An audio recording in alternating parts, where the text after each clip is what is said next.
What is the dumbest way you injured yourself? Assumed a stapler was empty because I saw someone attempt to use it, then they put it back, it was jammed, tried to trick my mate into thinking I was gonna staple my face. Miraculously unjams, and to a group of people it looks like I just felt like stapling my face. Accidentally opened the car door into my head, hard, when I was 11. Gave myself a concussion.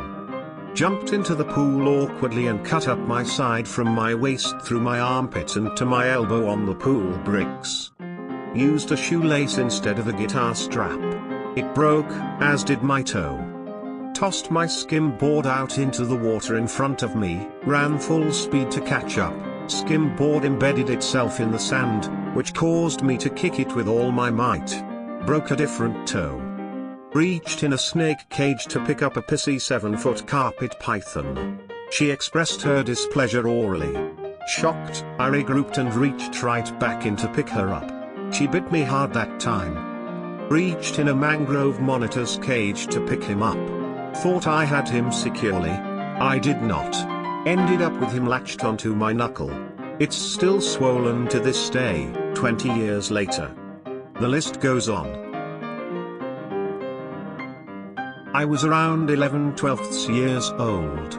I was in the I wonder what stuff I can use to assist in jerking off stage. So I was taking a shower and I see the different lotions and such, so I figure I give it the old college try. So I take some shampoo and I start using that. It didn't work that well. Oh well, I thought.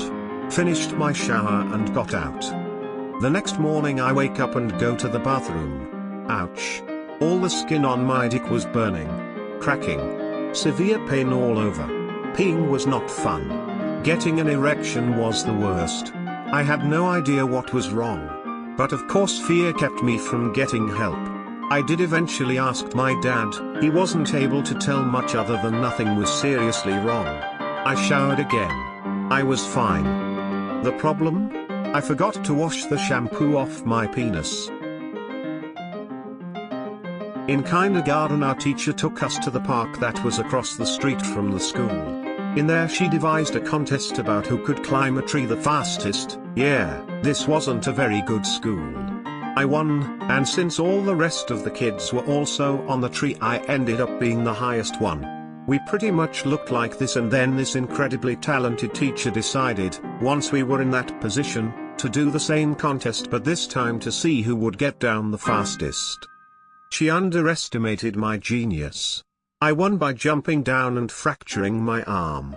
Transferred schools very shortly afterwards.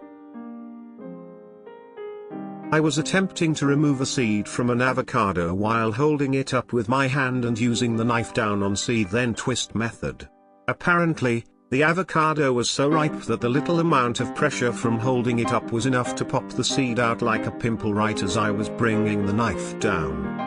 In my surprise, the knife changed to a stab position instead of a slice and it went through the avocado and my hand.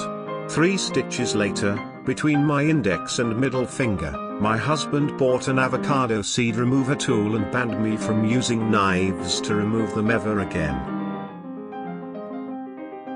An old friend and I found this old refrigerator in his backyard. Had the bright idea to start hitting it with an axe and sledgehammer for shits and giggles. As it fell apart I attempted to pull the sheet metal off and sliced the back of my hand. I somehow didn't realize I cut myself and got bored, so we started throwing a football.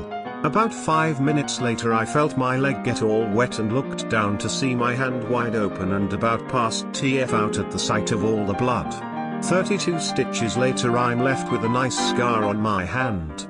We were like 15 at the time.